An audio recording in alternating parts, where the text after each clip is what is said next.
Vocês...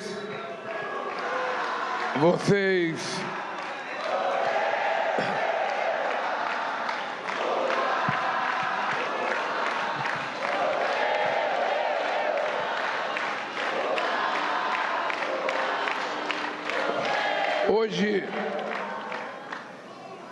na presença de vocês, é um dia muito especial na minha vida.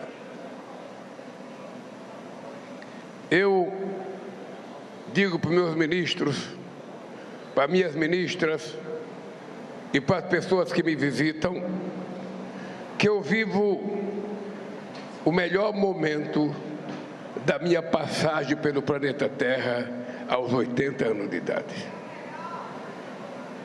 Eu acho que Deus foi e é muito generoso comigo.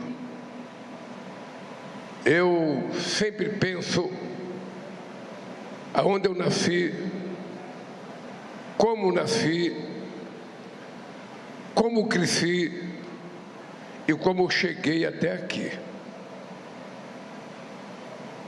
Não seria normal acontecer o que aconteceu comigo se eu não acreditasse na existência de um ser superior que tem mais poder do que os humanos e que pode dirigir o futuro da gente.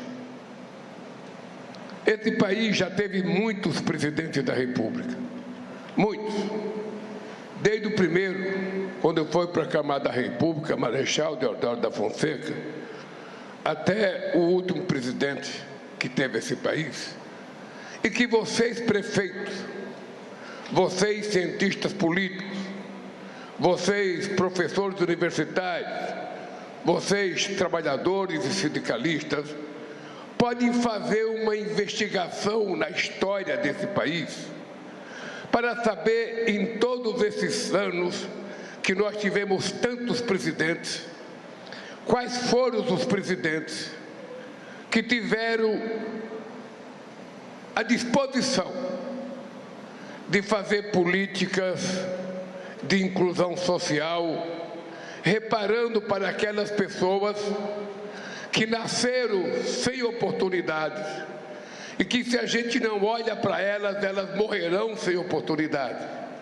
Aquilo que eu chamo das pessoas invisíveis, que só são enxergadas nas épocas das eleições. Porque, como os pobres são a maioria, na época das eleições, muita gente enxerga ele. E depois das eleições, muita gente deixa de enxergar essas pessoas. Eu estou dizendo isso porque eu vivo o meu melhor momento, do ponto de vista político, do ponto de vista do exercício da minha presidência, do ponto de vista da minha relação com os companheiros parlamentares, deputados de todos os partidos políticos. Eu não tenho inimigo. Só é meu inimigo quem quiser ser. E se quiser ser, seja de graça, porque eu não vou pagar para ser meu inimigo. Seja de graça. E eu estava discutindo com o ministro Fernando Haddad e com outros ministros a situação do nosso país. E veja que engraçado, companheiros. Quando eu deixei a presidência da República, dia 31 de dezembro de 2010, esse país crescia 7,5% no PIB. Depois que eu deixei a presidência da República, esse país nunca mais cresceu acima de 3%. Nunca mais.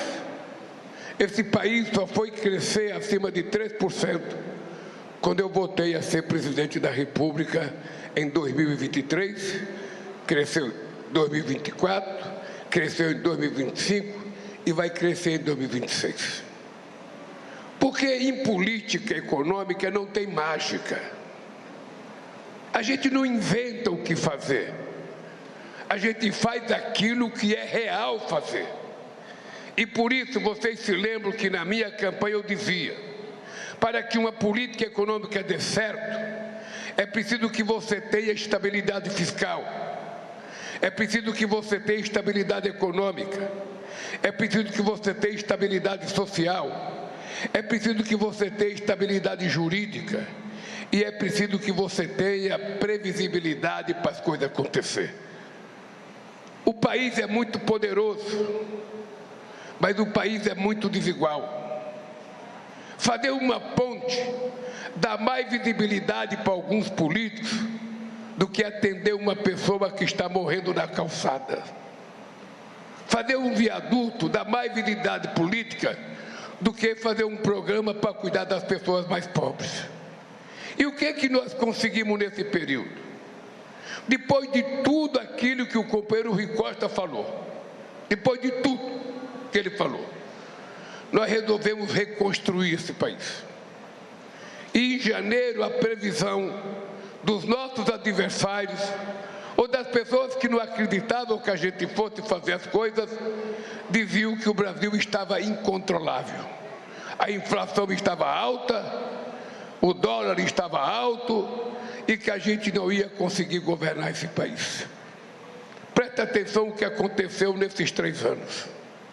Além da gente recuperar tudo que estava paralisado, nós fizemos o maior PAC da história do Brasil. O PAC estabeleceu uma política de investimento público e privado de 1,7 trilhão. Só aqui na Bahia, 45 bilhões já foram executados. Só aqui na Bahia. Nós já chegamos a quase 70% do PAC a nível nacional. E vamos chegar muito mais até o final do governo.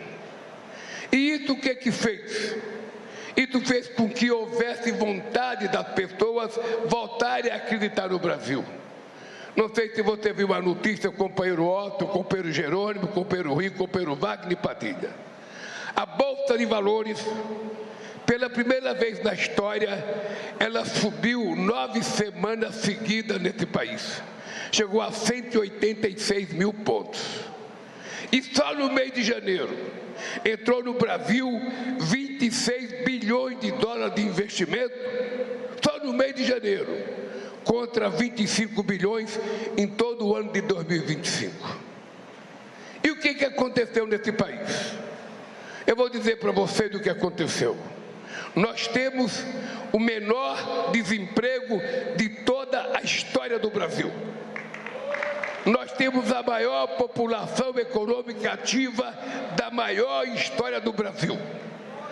Nós temos o maior aumento da massa salarial da história do Brasil. Nós temos a maior exportação da história do Brasil. Nós criamos 516 novos mercados para os nossos produtos no exterior. O salário mínimo, se não fosse o nosso reajuste acima da inflação, pagando o PIB, ele seria só de R$800. E ele hoje é de 1.621. É pouco, mas é mais do que aquilo que as pessoas do outro lado achavam que deveria ser. E mais importante do que isso, a minha alegria só aumentou, porque essa semana, segunda-feira, eu recebi o primeiro grupo de trabalhadores públicos que foram me apresentar o contra-cheque olerite sem desconto de imposto de renda, pela primeira vez na história do Brasil. Na terça-feira, nós fizemos uma outra coisa fantástica, que foi o Pacto contra a Violência contra as Mulheres. A Suprema Corte, o Senado da República, a Câmara dos Deputados e o Poder Executivo estão construindo um pacto, unindo todos os poderes para politizar os homens e dizer para o homem que homem que presta não bate mulher, homem cuida da sua família. E nós vamos aprimorar isso, porque senão a gente vai ter problema para frente. Só esse ano foram 1.470 mulheres assassinadas. Fora as meninas que são violentadas pela internet, com provocações, levando algumas até mutilamento. E nós precisamos ter clareza que a gente só vai resolver isso definitivamente quando a gente dá creche à universidade. A gente começa a educar os meninos, que eles não são melhores do que meninas, que eles não são mais fortes do que meninas e que eles não são donos da menina. Educar os adultos, que eles não são donos das meninas. Educar os maridos, que eles não são donos das mulheres. Elas podem fazer o que ela quiser, aonde ela quiser. É esse mundo que nós temos que criar. Não tem sentido uma mulher ser arrastada por um carro e morrer depois. Não tem sentido um cidadão, por ciúme, matar uma mulher grávida que tinha 3 filhos, tocando fogo na casa. Que mundo que a gente quer criar? Então nós fizemos esse ato envolvendo os 3 poderes, que foi uma das coisas mais importantes que nós fizemos. Depois eu recebi trabalhadores de fábrica de São Bernardo, foram me dar de presente um quadro com 2 olerites, um descontando imposto de renda e outro sem descontar imposto de renda. Por uma pessoa que ganha R$5.000, não descontar imposto de renda significa uma economia de R$4.800 por ano. Significa um 14º salário para a pessoa. E isso é pouco diante do que nós temos que fazer. Nós agora vamos começar a discutir outras coisas importantes. Ontem, a companheira Esther foi anunciar a distribuição de 280 hectares, a entrega de título de 280 hectares de terras em Teresópolis, no Rio de Janeiro. Desde 1950, que aquelas pessoas reivindicam o título da terra. E nós fomos entregar ontem para quase 35 mil famílias. E temos que fazer, porque não tem nenhum sentido a União ficar com terreno, a União ficar com prédios abandonados, quando o povo está precisando de casa para morar, e nós temos que fazer com que esses prédios sejam doados para que o povo possa ter um pouco de dignidade. Então, ontem foi um dia feliz, e hoje é um dia auspicioso para mim. Ou seja, vim entregar a ambulância do SAMU, e vim entregar essas vans para fazer tratamento odontológico e entregar equipamento para vocês. É uma profissão de fé na minha vida. Esse assunto eu comecei a discutir com o companheiro Padilha. Ele era ministro da Dilma Rousseff em 2012. Estávamos jantando num restaurante na Via Anhanguera, voltando de Campinas. E o Padilha estava falando do Mais Médico. Eu falava: Padilha, o povo brasileiro, ele não precisa só de mais médico, ele precisa da segunda consulta. Porque naquele tempo, o que acontecia? Uma pessoa pobre de qualquer cidade, ela até conseguia ir na UBS, ela até conseguia ir numa UPA.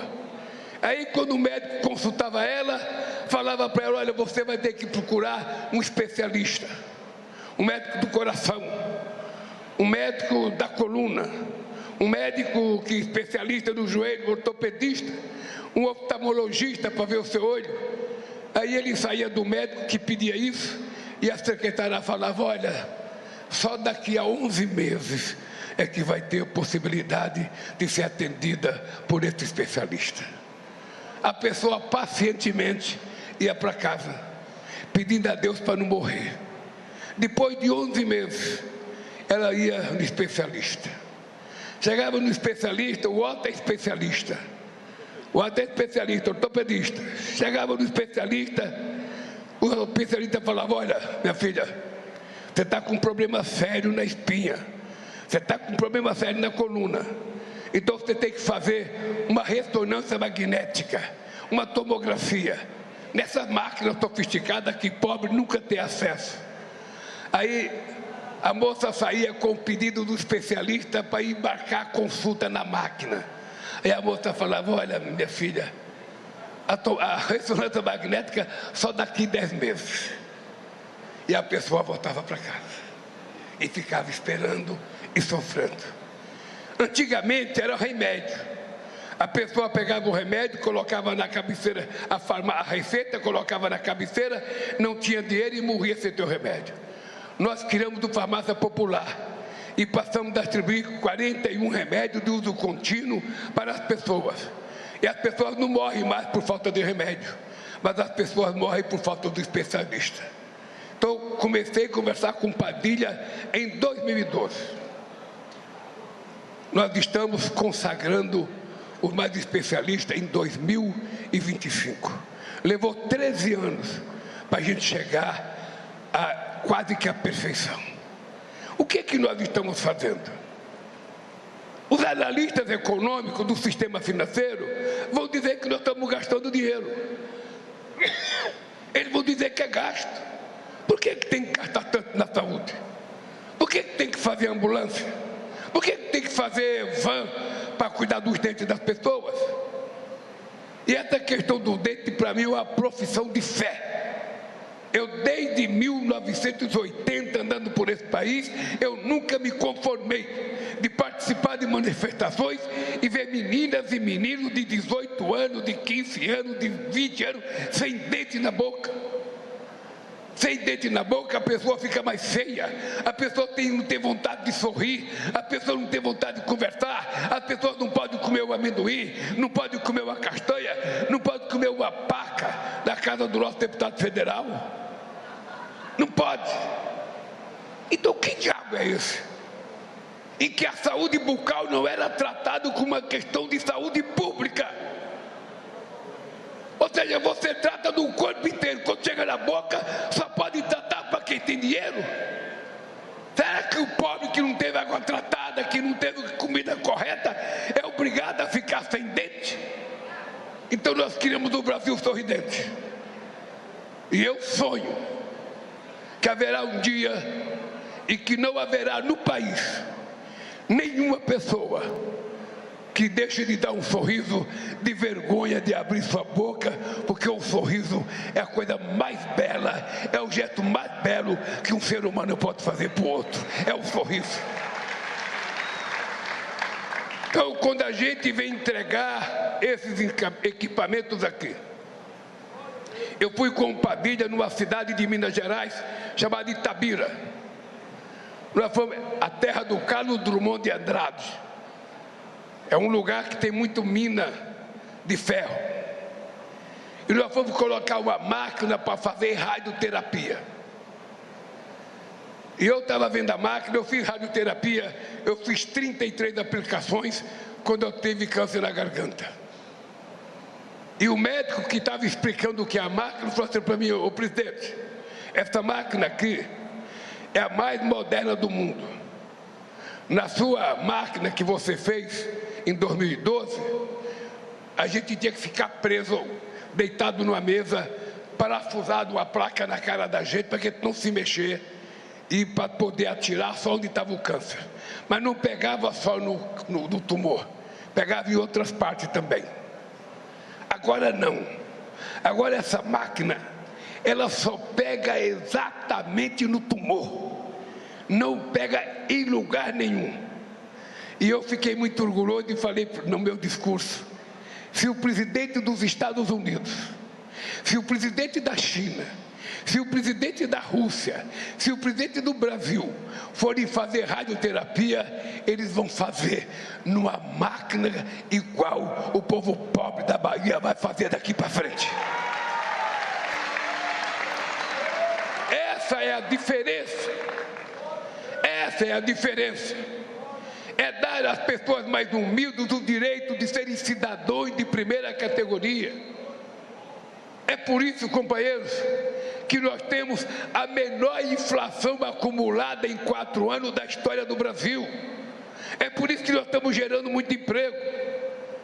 É por isso que o salário mínimo está crescendo um pouco. Porque a gente está pensando naqueles que nunca tiveram oportunidade.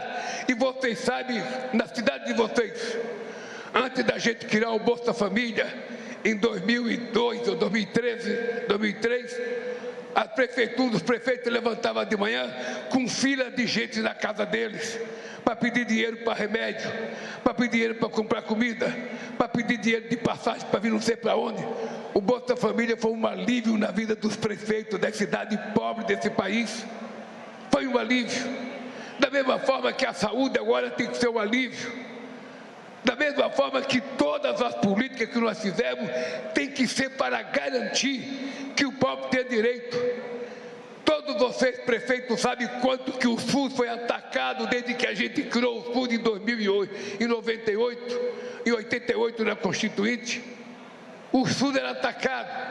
As pessoas que não usavam o SUS criticavam o SUS. Pessoas que nunca tinham no SUS fazer uma consulta diziam que o SUS não prestava e a imprensa dava corda. A imprensa só mostrava gente dormindo no corredor. Veio a Covid. E se não fosse o SUS, esse país estava acabado. Foi o SUS e os funcionários do SUS que não permitiram que, por irresponsabilidade de um presidente da República, que dizia que tomar vacina virava gay, que tomar vacina virava jacaré, que tomar vacina virava não sei o quê, sabe? Que fez com que morresse mais de 700 mil pessoas. A gente poderia ter evitado pelo menos a morte de mais da metade disso. Um presidente que fazia gozação com as pessoas sendo asfixiadas, que deixou faltar oxigênio em Manaus. Então, companheiros e companheiras, este ano não é um ano de eleição. Este ano é o ano da verdade. Este ano é o ano que a gente vai ter que provar que a verdade e o bem podem vencer o mal e a mentira. E cabe a vocês, prefeitos, a vereadores, a dirigentes sindicais, a mulheres e homens desse país, não permitir que haja uma prevalência da mentira. Não é possível conviver com a quantidade de mentira que essa gente coloca todo santo dia. Tem uma verdadeira indústria de contar mentira. Esses dias eu vi um palhaço, Rui. Não um palhaço porque era palhaço, um palhaço porque era ridículo, dizendo assim: o Lula falou que acabou com a fome, mas eu sinto fome de manhã, sinto fome no almoço, sinto fome na janta. Como é que ele acabou com a fome? Olha, isso sinceramente, não tem adjetivo para falar o que é uma pessoa dessa. Então vocês têm que ajudar, porque o meu papel é dar informação. Esse ano a gente vai fazer comparação em cada área. A gente vai fazer o que aconteceu nesse país depois do impeachment da Dilma. A gente vai pegar 3 anos de Temer e 4 da coisa que governou esse país. Vamos pegar 7 anos e vamos comparar com os meus 3 anos. Vamos comparar na educação, na saúde, na economia, no salário, na reforma agrária, na igualdade racial, no direito da mulher, na questão dos portos, na Petrobras. Nós vamos comparar item por item e vamos dar números para que a gente não permita que a mentira vença outra vez nesse país. Não é possível que a gente não tenha responsabilidade com nossos filhos. Esse país chegou a um tempo de que era mais bonito vender arma do que vender livros. Se fazia apologia da arma como se cada um de nós tendo arma fosse a salvação. E essas armas iam cair na mão do bandido ou do crime organizado. Nós sabemos que a segurança pública é um problema no país. Eu estou com uma PEC no Congresso Nacional para definir qual é o papel da União na segurança pública. Porque pela Constituição, a segurança pública é da responsabilidade do Estado. A União cuida da Polícia Federal e da Polícia Rodoviária Federal. E se a PEC for aprovada, eu vou criar o Ministério da Segurança Pública. Mas vai ter que ter dinheiro para a gente resolver esse negócio. Por isso, meus companheiros deputados, meu querido companheiro Brito, vocês têm a responsabilidade de aprovar. Você, meu caro pastor, levanta essa Bíblia lá da Câmara do Deputado, para você injuriar aqueles que não querem, aqueles que falam em nome de Deus e querem matar, aqueles que falam em nome de Deus e querem mentir, aqueles que usam o nome de Deus em vão. Nós vamos desmascarar esta gente. É o compromisso que eu tenho com vocês. Não ficará pedra sobre pedra. Cada mentira contada vai ser desmentida no tempo real. E a gente vai comparar a verdade contra a mentira. E vocês têm responsabilidade, porque vocês são prefeitos, são vereadores, e vocês não podem permitir que na cidade de vocês predomine a violência do jovem pela internet, predomine a mentira, porque tem uma verdadeira indústria multinacional de contar mentira nesse país. Eu, sinceramente, tem cada uma que é tão absurda. Vocês estão lembrados que há 10 anos atrás, tudo começou dizendo que o mundo não era redondo. E muita gente acreditou. Muita gente acreditou. Vocês que são religiosos, vocês que são cristãos, não importa que religião, mas que acreditam em Deus, vocês sabem quantos anos nós fomos contra o jogo do bicho, nós fomos contra o cassino, porque era jogo do azar. Pois bem, nós não acabamos com o jogo do bicho, ele continua existindo, mas continua sendo proibido. Mas está cheio de pessoas que vai comprar o pão de manhã e leva lá o número para fazer sua fezinha, para ver se dá borboleta, para ver se sai jacaré ou qualquer coisa. E o tal do cassino, a gente não fez cassino em nome de proteger o pobre. Aonde é que está o cassino hoje? Dentro da casa de vocês, com as bets. Criança com 10 anos fazendo aposta, criança com 15 anos fazendo aposta. Tem gente gastando mais do que ganha, pensando que vai ficar rico. Está dentro da casa da gente. E se a gente não pensar nisso, se a gente não regular, meus companheiros, a gente está perdido, porque a gente não sabe que mundo a gente vai ter. Eu fui um homem educado por uma mulher analfabeta. A minha mãe é minha heroína, porque a minha mãe saiu de Pernambuco para ir para São Paulo, para não deixar os filhos morrer de fome, porque meu pai já estava em São Paulo há 5 anos. Quando a minha mãe chegou lá, pensando que ia encontrar o marido que deixou ela para ir ganhar dinheiro, para ajudar ela, ele já estava casado com outra. E ela chegou em São Paulo com 8 filhos, agarrados no rabo da saia. A minha mãe é heroína, porque a minha mãe não tinha o que comer, pois a minha mãe se separou do meu pai. Fomos morar num barraco, nunca mais ela sequer olhou para a cara do meu pai. E ela criou 8 filhos sozinha, e um deles virou presidente da República desse país.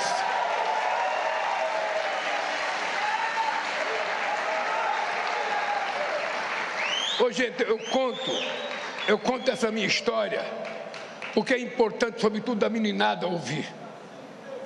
Eu nunca tinha comido uma maçã na vida. Nunca. Eu saía da escola, tinha uma feira, e naquele tempo a gente falava maçã argentina. Era uma maçã embrulhada num papelzinho azul. Eu tinha uma vontade de pegar uma maçã e sair correndo. Tinha uma vontade. O cara não ia correr atrás de mim, porque naquele tempo não corria atrás, e hoje mata. Se uma criança roubar uma pera ou uma banana, é capaz do feirante matar ele. E sabe por que eu não pegava a maçã, companheiros? Com medo de envergonhar minha mãe. Com medo de envergonhar minha mãe. Eu morava no fundo de um bar. Um quarto e cozinha. A gente morava em 13 pessoas num quarto e cozinha. A gente dormia naquelas caminhas de armar. O banheiro que utilizava naquela casa era o banheiro do bar. O cara bebia a sua cachaça, ia no banheiro, era aquele banheiro que a minha mãe usava, que as minhas irmãs usavam e que eu usava. A gente tinha um fogão de querosene, que pegava fogo todo dia, o desgraçado do querosene. E a gente sobreviveu. A gente sobreviveu sem nenhuma lamentação. Eu não guardo nenhum rancor desse tempo. Mas eu fui educado por uma mulher que dizia para mim: meu filho, você nunca levante a mão para brigar com a sua mulher. Se você tiver que brigar, é melhor você sair de casa, mas não bata na sua mulher. Uma mulher analfabeta dizia isso para mim. Então, companheiros e companheiras, depois de passar tudo isso, eu trabalhava, eu era pequeno, eu ajudava um tio meu que tinha um bar na frente da casa que a gente morava. A minha casa era no fundo. E eu tinha uma vontade de chupar um chiclete americano. Naquele tempo era chiclete ping-pong, sabe? E eu ficava doente, eu tinha 14 anos de idade. Eu via a molecada chupar chiclete e fazer aquela bola estourar na cara dele. Chupava, estourava, poc, poc. E eu olhando o dia inteiro meus amigos chupar. E na casa, no bar do meu tio tinha chiclete. Ele ia no banheiro, eu ficava tomando conta. Eu nunca tive coragem de pegar um chiclete para não envergonhar minha mãe. E tinha um amigo meu chamado Boquita, filho de um sergipano. Ele mascava o chiclete dele o dia inteiro. Quando era de tarde, ele me dava o chiclete dele. Eu levava para casa, lavava aquele chiclete, colocava açúcar e colocava na boca aquele chiclete. Era assim a minha vida.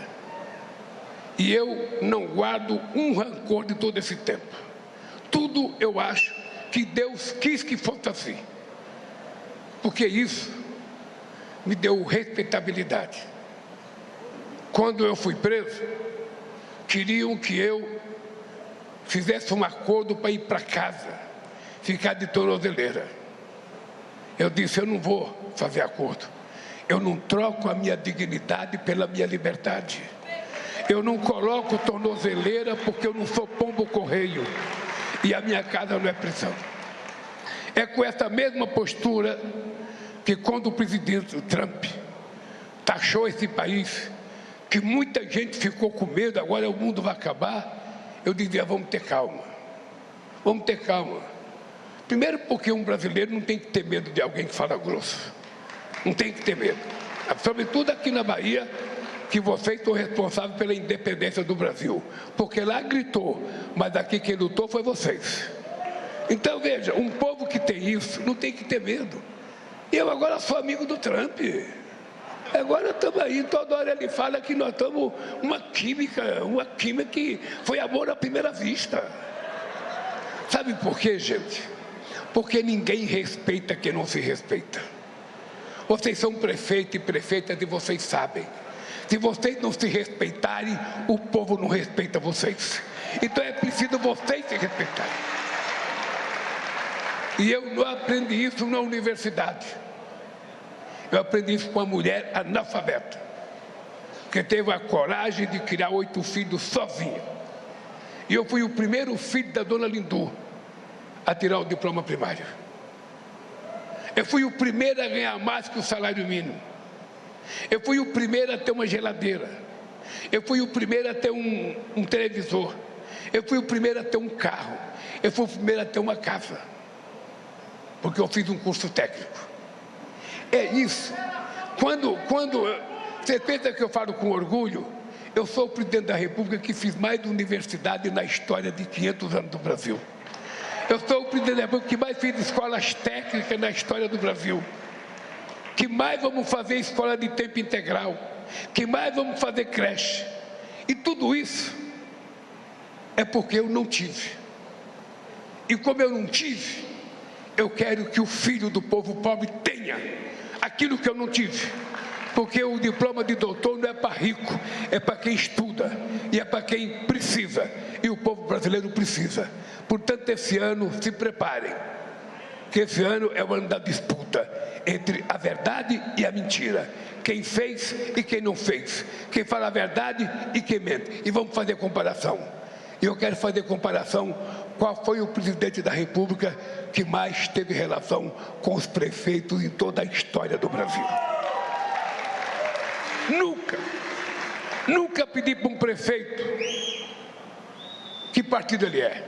Nunca perguntei para o prefeito que partido você é e quem votou. Isso não me interessa. O que me interessa é se a cidade dele está precisando. O que me interessa é essa cidade dele ter um projeto bom.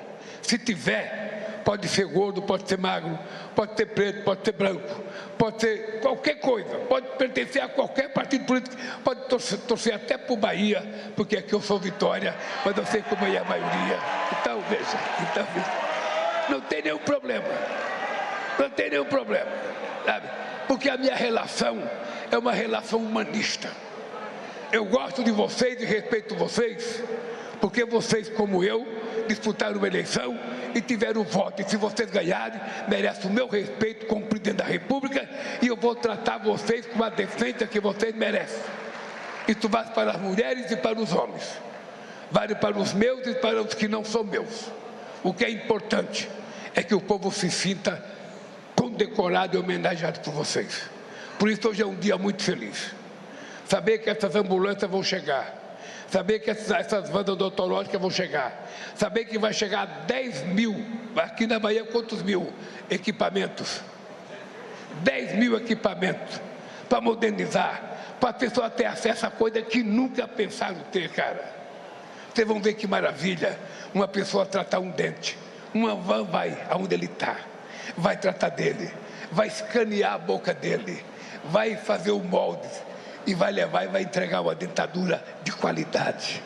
Porque aqui nesse país, há 30 anos atrás, entregavam-se cestas de dentadura para o povo escolher qual é que servia na boca dele. E eu quero entregar dignidade e respeito. E aqui na Bahia, vocês merecem muito mais do que isso, porque não é à toa que vocês tiveram o Wagner como governador. Não é à toa que o Wagner, quando foi candidato, eu era contra. Era meu ministro do Trabalho. Pô, você vai perder, cara. Lá o Carlinhos é muito forte, você vai perder. Pô, você vai perder. Ele tinha 3%, outro tinha 60% e não sei quanto. Não sai do governo, fica comigo, cara. Pelo amor de Deus, fica comigo. Ele, eu vou sair. Eu vou ganhar as eleições. Eu falei, coitado. Vai tomar uma fubecada que ele nem sabe o que vai. Pois o filho da mãe veio para cá e ganhou no primeiro turno. Se reelegeu no primeiro turno. Aí, inventou de lançar o Rui. Falei, porra, ô Wagner, você já viu que o Rui nem dá risada dá, cara? Ô baianinho mal-humorado, não dá risada, é duro. O Rui é um cabra duro. E o Wagner falou, mas ele é competente. Ele foi meu chefe da Casa Civil, eu sei da competência dele. Pois eu falei, Wagner, acho que você vai perder as eleições. Ganhou no primeiro turno. Se reelegeu no primeiro turno. Aí, quem é que vai ser candidato? É que sabe, inventaram um tal de Jerônimo. O único Jerônimo que eu conhecia era uma novela que tinha o Herói do Sertão, Jerônimo. Wagner, vocês vão perder, Wagner, vocês vão perder, nós vamos ganhar, presidente. Nós vamos ganhar, pode deixar. Ganhar. Então, eu quando venho para a Bahia, eu venho para aprender. Eu não venho para ensinar. Eu venho para aprender como é que os baianos... Eu não conheci o Otto. Sabe, eu encontrava esse velhinho de cabelo branco, eu falava, porra, esse cara é mais velho do que eu. Hoje ele é mais novo do que eu, cara. Falava, meia hora de conversa com o Otto, nasceu uma amizade que vai perdurar pro resto da vida. Porque eu o respeito e ele me respeita. Então, eu vou terminar dizendo para vocês uma coisa. Nós temos umas coisas para entregar para a Bahia. Pode ficar certo que eu vou vir aqui para a gente inaugurar Campo Grande, o metrô, vou vir aqui para andar no VLT e vou vir aqui para fazer, quem sabe, da ordem de serviço, porque o canteiro da ponte está sendo montado. Eu quero dizer para vocês o seguinte, eu tenho 80 anos de idade, fiz 80 anos dia 27 de outubro do ano passado. Eu, hoje, estou melhor fisicamente do que quando eu fui eleito presidente em 2003. Naquele tempo, eu andava na esteira a 4 km por hora, cansando e bufando. Hoje, com 80 anos, eu ando a 6 km por hora, com 5 de inclinação, faço musculação, porque eu me determinei a viver até 120 anos de idade. E se eu quero viver, estou tentando fazer um acordo com Deus, estou dizendo, eu não quero, vai levando o outro, deixa eu aqui, pô. Deixa eu aqui nesse martírio, esse inferno da terra, eu gosto tanto dele que eu não quero ir para o céu. Eu quero ficar aqui. Pastor, me ajuda a ficar aqui, cara. Faça as tuas preces, faça para mim ficar aqui. Eu falo para Deus, leve quem você quiser, meu Deus, mas me deixa aqui, porque eu ainda tenho muito compromisso com o povo pobre desse país e eu quero ajudar a resolver esses problemas. Um abraço, um beijo no coração de vocês e até o próximo encontro, se Deus quiser. E acabamos de ouvir o nosso presidente Luiz Inácio